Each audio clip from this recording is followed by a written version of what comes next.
प्रधान के इस्तीफे के बाद बैठकों का दौर शुरू हो गया। पीएम मोदी और गृह मंत्री अमित शाह की बैठक हुई। जितेंद्र सिंह और जेपी नड्डा ने गृह मंत्री से मुलाकात की। ये बैठकें होती रही। सरकार हिंसा के खिलाफ फुल टू एक्शन में, यानी जिन्होंने हिंसा फैलाई, हिंसा करने की कोशिश की, वो चिन्हित हो रहे हैं। आप समझिए इस बात को कि प्रधानमंत्री नरेंद्र मोदी और अमित शाह एक साथ बैठक करते हैं, गृह मंत्री से मुलाकात होती है जेपी नड्डा और जितेंद्र सिंह की, यानी बैठक चलती रहती है। और बात किस बात पर, प्राथमिकता किस बात पर? प्राथमिकता इस बात को लेकर कि छात्र सर्वोपरि है, छात्रों का हित सर्वोच्च है और छात्रों के भविष्य के साथ हम खिलवाड़ नहीं कर सकते और ना होने देने सकते। तो ऐसी स्थिति में हर जो एक्शन छात्रों के हित में होगा वो हम लिए जाएंगे। तो आपने देखा कि किस तरीके से बैठकें जारी हैं। सरकार और सीजेपी के बीच तीसरे दौर की वार्ता चल रही। जेपी नड्डा, जितेंद्र सिंह पहले दिन से सक्रिय हैं। वो नहीं चाहते कि ये हुड़दंग हंगामा चलता रहे।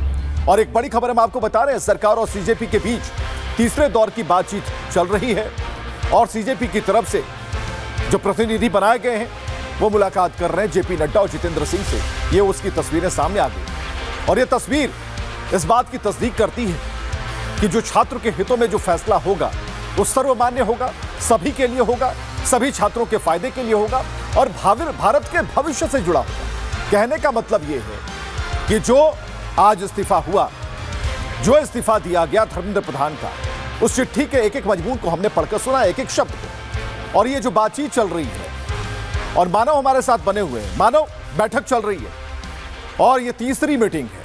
हमें जरा बताइए, तीसरी मीटिंग है लेकिन चौथी मांग जोड़ दी गई है सीजेपी की तरफ से, उसमें कुछ माफीनामे वाली भी बात है। अपडेट जरा बताइए। बिल्कुल, देखिए आधे घंटे से ज़्यादा का समय हो चुका है। जेपी नड्डा वहाँ पर मौजूद है एंड एमओएस जितेंद्र सिंह वहाँ पर मौजूद है। तीसरी बैठक है और सीजेपी की तरफ से दो लोग वहाँ पर पहुँचे हुए हैं। एक मांग इसमें जोड़ी गई है और ये मांग कहीं ना कहीं उस मंशा को जग जाहिर करती है कि आंदोलन सिर्फ नीट के छात्रों के लिए नहीं है, ये आंदोलन के पीछे कुछ और निजी हित हैं। ये आखिर किसके इशारे पर इन लोगों की जो मांगें हैं वो बढ़ती जा रही हैं, ये समय के साथ और साफ होगा। और सबसे बड़ी बात यह है कि जेपी नड्डा जब बाहर आएंगे, क्योंकि कल जब वो बाहर आए थे तो उन्होंने मीडिया को संबोधित किया था, तो वो बाहर आकर क्या कहते हैं, क्या स्पष्ट करते हैं, ये देखना होगा। जिस तरीके से मांग जोड़ी गई है वो कहीं ना कहीं बड़े सवाल खड़े करती है कि जब आपकी मुख्य मांग थी कि शिक्षा मंत्री इस्तीफा दें और सरकार ने बड़ी प्राथमिकता से कहा कि हम छात्रों के साथ खड़े हुए हैं और अपनी अकाउंटेबिलिटी तय करते हुए उन्होंने इस्तीफा भी दे दिया धर्मेंद्र प्रधान ने, तो अब एक के बाद एक मांगें क्यों जोड़ी जा रही हैं, ये बड़ा सवाल है। दूसरी तरफ अगर इस्तीफे की बात करें तो आप देखिए सिर्फ बीजेपी के नेता ही नहीं, इससे उलट अगर आप देखें दूसरी तरफ जाकर तो मोहन भागवत हों या फिर मुरली मनोहर जोशी हों, जिस तरीके के ट्वीट उन लोगों की तरफ से आए थे तो कहीं ना कहीं स्पष्ट था। वो लोग भी लगातार ये कह रहे थे कि जो नई जनरेशन है आप उससे संवाद करिए। मोहन भागवत ने अपने ट्वीट में कहा था, मुरली मनोहर जोशी ने भी एक तरीके से आलोचना तो नहीं की थी, लेकिन कहीं ना कहीं बिल्कुल जायज सवाल मानो आप यहाँ पर लिख रहे हैं कि किस तरीके से ये तीसरी के बदले चौथी मांग रख दी गई, तो क्या ये अभी भी मजमा वहां जमा रहेगा? बैठकों का दौर जारी आपने देखा, लेकिन प्रधान के इस्तीफे को केवल सफलता या विफलता की नजर से देखने के बजाय तथ्यों और वास्तविकता के आधार पर इसे समझा जाना चाहिए। जिस जंतर मंतर को सीजेपी के गुंडों ने हाईजैक करके रखा था, उसका मकसद क्या था? वो विरोध प्रदर्शन की आड़ में क्या करना चाहते थे? रिपब्लिक भारत उनकी हर साजिश डिकोड कर रहा है। पहली बात यह है कि सरकार ने डिसीजन क्यों ली, पहले क्यों नहीं ली, अब क्यों ली? कारण एकदम साफ है। सरकार शायद आपको ब्लैक एंड व्हाइट में नहीं कहेगी, मगर ये लोग हिंसा करवाना चाहते थे। पूरी प्लानिंग थी इनकी हिंसा की। सूत्रों ने मुझे बताया कि कल के टॉक्स में ये जो दो लोग गए थे उन्होंने खुलकर कहा है, या तो आप अभी मान लीजिए नहीं तो हम संसद चलेंगे।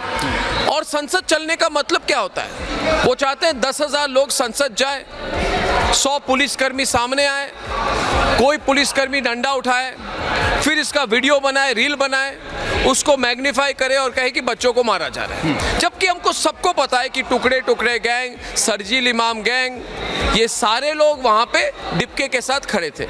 इसलिए आप क्या करते, सरकार ने डिसीजन ली है क्योंकि सरकार को पता था कि ये लोग हिंसा चाहते हैं और इनको ये मौका नहीं मिलना चाहिए।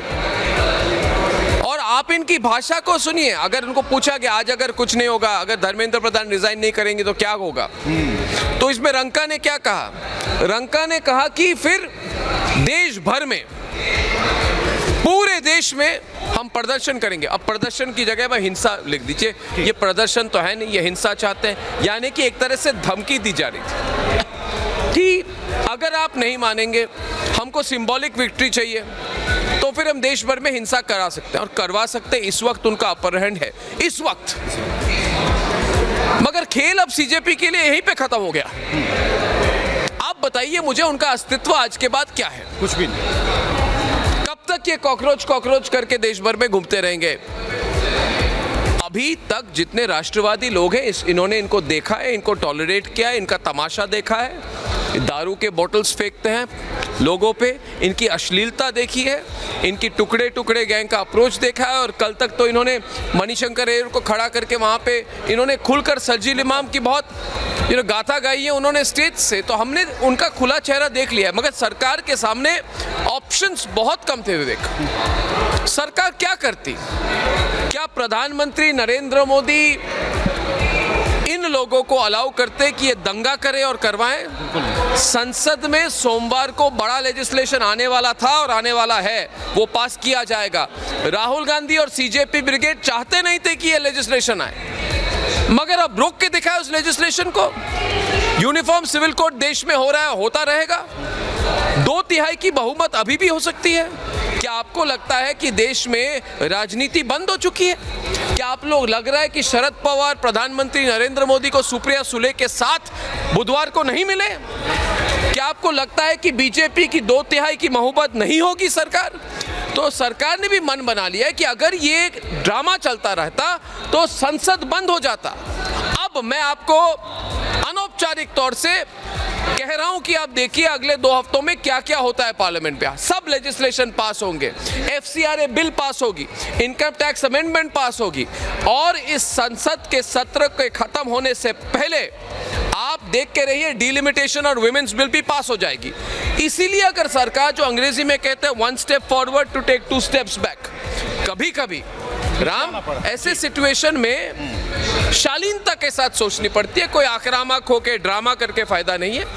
प्रधानमंत्री नरेंद्र मोदी बड़े एक्सपीरियंस लीडर हैं। उन्होंने देखा कि हमारे देश के बच्चों का इस्तेमाल किया जा रहा था, उनको मुखौटा बना के टुकड़े टुकड़े गैंग पीछे से कुछ और प्लान कर रही थी, जिसको कहते हैं तख्ता पलट, रेजिम चेंज की कोशिश। और ये एक सवाल, ये मुझे कल जब मैंने देखा प्रधानमंत्री मोदी जी का रील, तो मैंने सोच लिया था कि मुझे लग रहा है कि प्रधानमंत्री नरेंद्र मोदी जी सिर्फ शांति चाहते हैं और चाहते नहीं है कि कोई लोग, उपद्रवी लोग जो कहते हैं, उसका एडवांटेज ले। तो अर्णब गोस्वामी को आपने सुना, रेजिम चेंज यानी तख्ता पलट, यही चाहत थी, इसके पीछे पूरी यही मंशा थी, क्रोनोलॉजी यही थी। ये बिल्कुल स्पष्ट है, पूरा भारत इसे देख रहा है और समझ भी पा रहा है।